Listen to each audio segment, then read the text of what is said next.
As-tu déjà senti cette énergie bizarre qui monte dès que tu entres quelque part?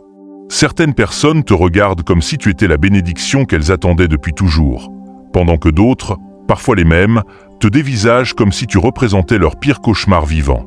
C'est violent, c'est soudain, c'est totalement irrationnel. Ils t'adorent aujourd'hui et te haïssent demain sans que tu aies changé quoi que ce soit. Arrête-toi 2 secondes. Ce n'est pas un problème de personnalité. C'est une guerre spirituelle pure et dure et toi tu es exactement au centre du champ de bataille. Et si je te disais que ces réactions extrêmes n'ont absolument rien à voir avec toi, mais tout à voir avec le niveau de guérison ou de pourriture intérieure de ceux qui te regardent. La Bible le crie dans Jean 3, 19-20. Les hommes ont aimé les ténèbres parce que leurs œuvres étaient mauvaises. Ta simple présence est cette lumière qui révèle ce qu'ils cachent même à eux-mêmes. Ta paix, ta progression, ta foi qui refuse de plier, tout ça agit comme un projecteur divin sur leur zone morte. Si tu es fatigué de te demander pourquoi ta vie déclenche à la fois des autels et des attaques, reste avec moi jusqu'à la toute fin parce que je vais te transmettre les 5 lois spirituelles interdites, celles qu'on ne t'apprendra jamais à l'école du dimanche. Ces lois expliquent pourquoi tu es vu comme un accélérateur de destinée pour certains et comme une menace mortelle pour d'autres. Ce que tu vas entendre aujourd'hui n'est pas pour les tièdes. Le chaos qui t'entoure est la preuve irréfutable que tu portes un mandat trop lourd pour rester discret. Arrête de laisser leur jugement te voler ta couronne. Branche-toi maintenant. Cette révélation va te rendre absolument intouchable. Tu sais ce qui est complètement dingue? Les réactions radicalement opposées que les gens ont face à toi ne parlent jamais de toi. Elles parlent toujours d'eux. Toi l'élu, tu fonctionnes comme un miroir vivant qui ne ment pas et qui ne pardonne pas. Quand quelqu'un pose les yeux sur toi, il ne voit pas d'abord ton visage, il voit le reflet de ses propres contradictions. Ta paix renvoie à leur chaos intérieur. Ta croissance renvoie à leur stagnation déguisée en sagesse. Ta guérison renvoie à leurs blessures qu'ils ont maquillées avec des phrases toutes faites. C'est comme brandir un bouclier d'airain. Tout ce qui sort de leur cœur rebondit dessus et leur revient en pleine face. Pour celui qui marche dans la vérité, ta présence est un phare, une confirmation, un « je peux y arriver aussi ». Mais pour celui qui trimballe des valises de mensonges, de compromis et de péchés non confessés, ta simple existence devient une menace vitale.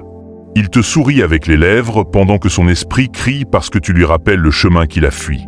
Jacques 1, 23-24 parle de celui qui regarde le miroir et oublie aussitôt ce qu'il a vu. Toi, tu es le miroir qu'ils ne peuvent pas effacer de leur mémoire. Ta paix en Jésus-Christ reste plantée dans leur esprit comme une épine incandescente. Et quand quelqu'un n'a pas cette paix, la réaction la plus rapide, c'est d'attaquer la source du rappel douloureux. Leur blessure voit ta cicatrice guérie et tire. Leur hibernation voit ton mouvement et crie au scandale. Tu deviens le déclencheur forcé de leur examen de conscience, qu'ils le veuillent ou non. Et devine quoi? C'est exactement ce pourquoi tu as été créé. Tu es censé provoquer cet audit spirituel, pas le fuir. Regarde Jésus en personne. Pour les foules, il était le Messie, le pain vivant. Pour les religieux, il était un danger public, un blasphémateur à éliminer.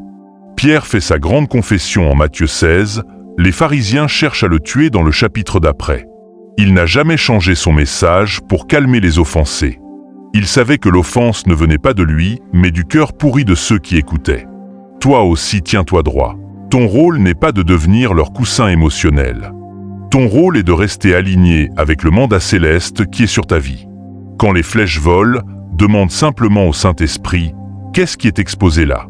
Quelle peur? Quel compromis? Tu vas voir des schémas qui vont te glacer le sang. Et surtout retiens ceci, tu n'es pas responsable de leur guérison. Leur drame leur appartient. Garde ton regard fixé sur Jésus, l'auteur et le consommateur de ta foi.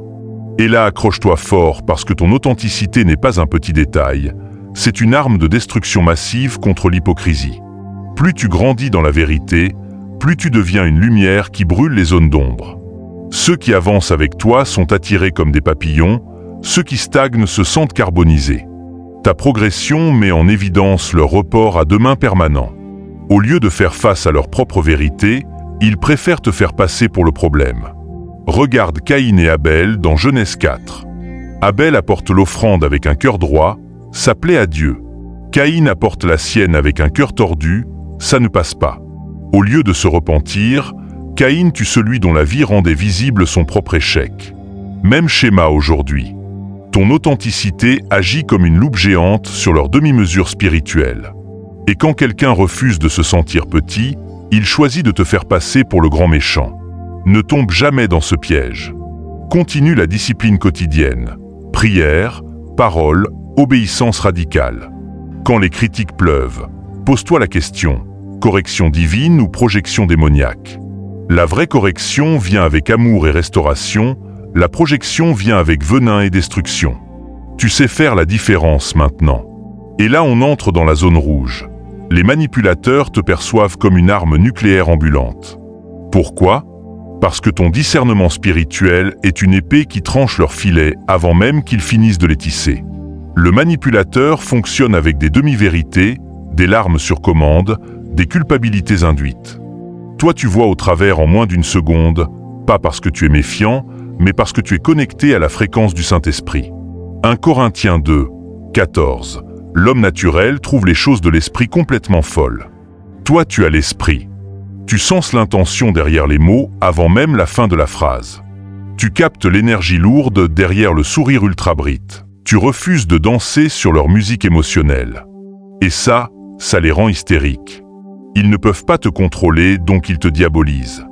Ne t'excuse jamais de voir clair. Ce don est ta protection divine. Prie comme Salomon dans 1 Roi 3, verset 9. Donne-moi un cœur qui discerne le bien du mal. C'est la prière des élus qui refusent d'être des proies. Prépare-toi parce que ta croissance rapide est un véritable perturbateur de chronologie. Tu avances à une vitesse que les autres n'osent même pas rêver. Ton marathon spirituel fait passer leur promenade du dimanche pour de l'immobilité totale. Et quand quelqu'un voit que tu récoltes en quelques mois ce qu'il n'a pas osé semer en années, ça déclenche une crise existentielle. Regarde la parabole des talents dans Matthieu 25. Ceux qui multiplient reçoivent plus, celui qui enterre son talent par peur finit dépouillé devant tout le monde. Le succès des uns a révélé l'échec de l'autre sans un seul mot. C'est exactement ce qui t'arrive. Ton fruit visible met en lumière leurs talents enterrés sous la peur et la paresse. Ils vont critiquer ton rythme, ta méthode, ta chance, tout plutôt que d'admettre qu'ils ont abandonné la course. Protège farouchement ton temps avec Dieu. Ne laisse personne te ralentir sous prétexte de prudence ou d'humilité. Ton rythme est béni. Leur malaise est leur convocation personnelle du Saint-Esprit. Et enfin la révélation finale qui fait tout trembler. Tu portes un poids de destinée que les gens ressentent dans leurs os sans pouvoir le nommer.